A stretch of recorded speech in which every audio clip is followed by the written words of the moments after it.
जय श्री राम। आदरणीय मित्रों, वर्ष 2021 की प्रमुख भविष्यवाणियों के क्रम में आइए अब बात करते हैं ममता बनर्जी की, पश्चिम बंगाल की मुख्यमंत्री।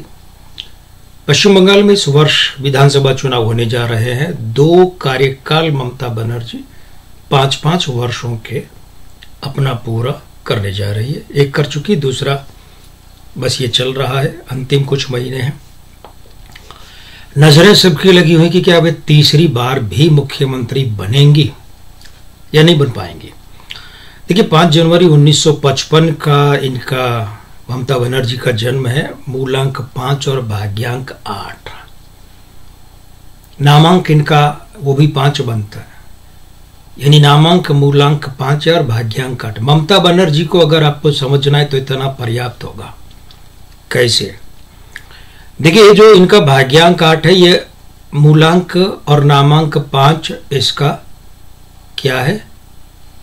विरोधी है। 5 जनवरी को इनका जन्म हुआ है, तो जनवरी का अपना अंक 1 है, लेकिन 20 जनवरी तक चलित में क्रुद्ध का ओज का अंक 8 रहता है, वो उसका विरोधी है।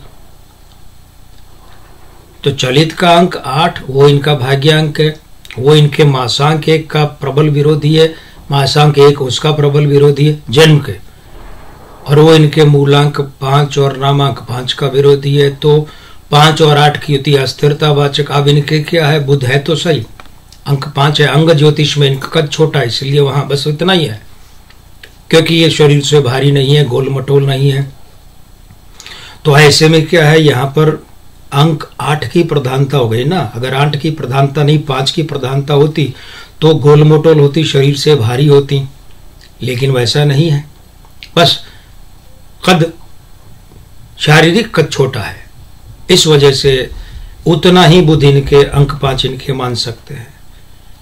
और अंक 8 की 5 के साथ ये प्रधानता के कारण से ममता बनर्जी को शायद भारतवर्ष की, इस देश की सर्वाधिक अनिश्चित मानसिकता वाली राजनेता माना जाता है। सर्वाधिक अनिश्चितता वाली, पता नहीं कब कौन सा निर्णय कर ले। कि किसी भी गठबंधन के साथ में, किसी भी दल के साथ में इनका स्थायित्व का मामला नहीं, डामाडोलपन रहता, अस्थिरता रहती है, अनिश्चितता रहती है। भले चाहे ये एनडीए में थी, चाहे यूपीए में थी, फिर यूपीए भी छोड़ दिया। तो ये अंकों की युतियां बताती हैं कि हाँ, इनका व्यक्तित्व जो है यही है। अब देखिए, यहाँ पर क्या है कि वर्षांक 5 है 2021 का, वो 5 इनका मूलांक, वो इनका नामांक। तो वर्षांक 5 के साथ भी इनका भाग्यांक क्या बना रहा है? विरोधी युति। भाग्यांक 8 है ना, विरोधी युति बना रहा है।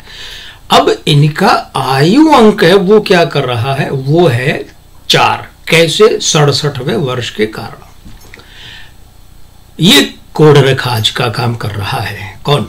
आयु अंक 4 कोड में खाज का काम। कैसे? कि देखिए, ये जो अंक 4 है ना, ये अंक 4 इनके जन्म का चलित अंक 8 उसके साथ और इनके भाग्यांक 8 के साथ में प्रबल परस्पर विरोधी युति बनाता है। यानी 4 8 का प्रबल विरोधी है, तो 8 भी 4 का प्रबल विरोधी है।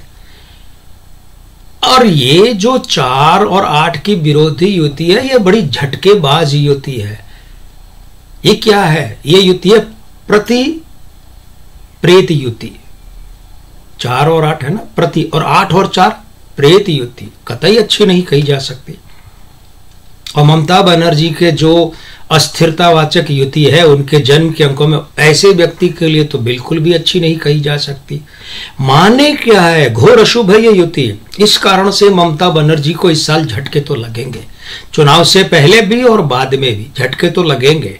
अभी अनिश्चितता और अस्थिरता ममता बनर्जी के यहाँ, उनकी मानसिकता में, उनके व्यवहार में, उनके दल में, उनके संगठन में भरी रहेगी। क्या? अनिश्चितता और अस्थिरता। और भी लोग सांसद हैं, विधायक हैं, मंत्री हैं और उल्लेखनीय साथी हैं, वे इनकी पार्टी छोड़कर, तृणमूल कांग्रेस छोड़कर जा सकते हैं। और एक खास बात ममता बनर्जी के लिए, इस वर्ष अप्रैल मई में होने वाले विधानसभा चुनाव में ममता बनर्जी की पार्टी की सीटें उल्लेखनीय रूप से कम हो सकती हैं। तो एक प्रश्न ये खड़ा होता है, इसका मतलब क्या ममता बनर्जी जो है वो सत्ता से बाहर होने जा रही हैं, वे मुख्यमंत्री फिर से नहीं बनेंगे? मित्रों, ऐसा नहीं है। हम अपने कई वीडियो में तृणमूल कांग्रेस वालों में कह चुके हैं, तृणमूल कांग्रेस के अलावा जेपी नड्डा वाले हम कह चुके हैं, भाजपा वाले कह चुके हैं, इस देश के लिए जो 2 वीडियो उनमें कह चुके हैं, मुख्यमंत्री का पद तो एक बार फिर से ममता बनर्जी को ही मिलेगा। क्यों? हाँ, ये ठीक है कि वो जो अंक 4 और 8 की युतियां हैं, 8 और 5 की युतियां हैं, इनके विरोध के कारण से ये बात सही है कि ममता बनर्जी को झटके भी लगेंगे, उनके साथी, उनके मंत्री, उनके विधायक छोड़कर भी जाएंगे पार्टी, ये झटके लगेंगे और भी लग सकते हैं ऐसे झटके, उनकी सीटें भी कम होंगी तृणमूल कांग्रेस की। लेकिन देखिए क्या है कि इनका आयु अंक 4, वो इनके मूलांक, इनके नामांक और वर्षांक 5 के साथ में क्या बना रहा है?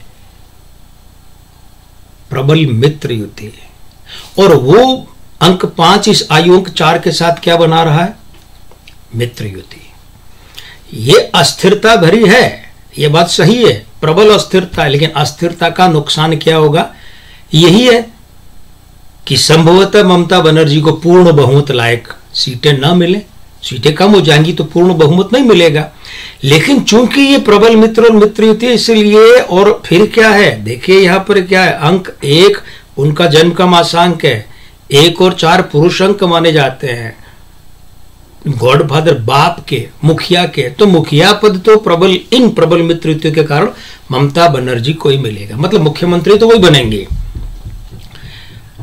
अब ये है कि इनके यहां पर क्या है, देखिए ये जो प्रबल मित्र युतियां हैं, इनके कारण से, चूंकि जैसे विरोधी युतियों के कारण से सीटें कम होंगी तो पूर्ण बहुमत से आंकड़ा नीचे रह सकता है, मगर इन मित्र युतियों के कारण से क्या है कि इनके विरोधी जो है, अभी जो विरोधी है, चुनाव से पहले जो विरोधी हैं, व्यक्ति हैं, दल हैं, पार्टियां हैं, गठबंधन हैं, जो भी विरोधी हैं, तो वे आश्चर्यजनक रूप से पूर्ण बहुमत इन्हें प्रदान करवाने के लिए एक साथ आ सकते हैं। समझ आई बात? फिर से कहें, देखिए ममता बनर्जी को चुनाव परिणाम के बाद पूर्ण बहुमत नहीं मिलेगा, तो उन्हें पूर्ण बहुमत तो पाना होगा। तो होगा क्या कि आज जो दल चुनाव से पहले इनके विरोधी हैं, इनके खिलाफ लड़ रहे हैं, वे भी मत गणना के बाद, चुनाव परिणाम के बाद में भारतीय जनता पार्टी को सत्ता से बाहर रखने के लिए सारा विरोध बैर भूलकर ममता बनर्जी को समर्थन दे सकते हैं। कौन कौन से दल? कांग्रेस भी दे सकती है और कम्युनिस्ट दल भी दे सकते हैं, CPI, CPM, forward block, RSP, ये दे सकते हैं। भले चाहिए सरकार में शामिल हो, संभावना बहुत बड़ी, चूंकि अंक 4 प्रधान है इसलिए वो बाहर की है, बाहर से दे। अंक 4 प्रधानता के कारण से थोड़ी दूरी रखता है, तो सरकार में संभवतः सम्मिलित ना हो, बाहर से दो, लेकिन अंदर बाहर से कहीं से समर्थन दें। कांग्रेस और कम्युनिस्ट दल भी भाजपा को सत्ता से दूर रखने के लिए ममता बनर्जी के साथ जा सकते हैं। तो कुल मिलाकर यह कि ममता बनर्जी के लिए बहुत बुरी खबर यह है कि उनकी सीटें उल्लेखनीय संख्या में कम होने जा रही है, और बहुत अच्छी खबर यह है कि वे फिर से मुख्यमंत्री बनने जा रही हैं। और मित्रों, आप हमारे साथ बने रहिए। हमारा चैनल अगर सब्सक्राइब नहीं किया है तो कर लीजिए और ये बेल आइकन दबा दीजिए, जिससे हमारे वीडियो बराबर आपके पास आते रहे, आप ये देखते रहे, हमसे जुड़े रहिए। आज के आनंद की जय। जय श्री राम।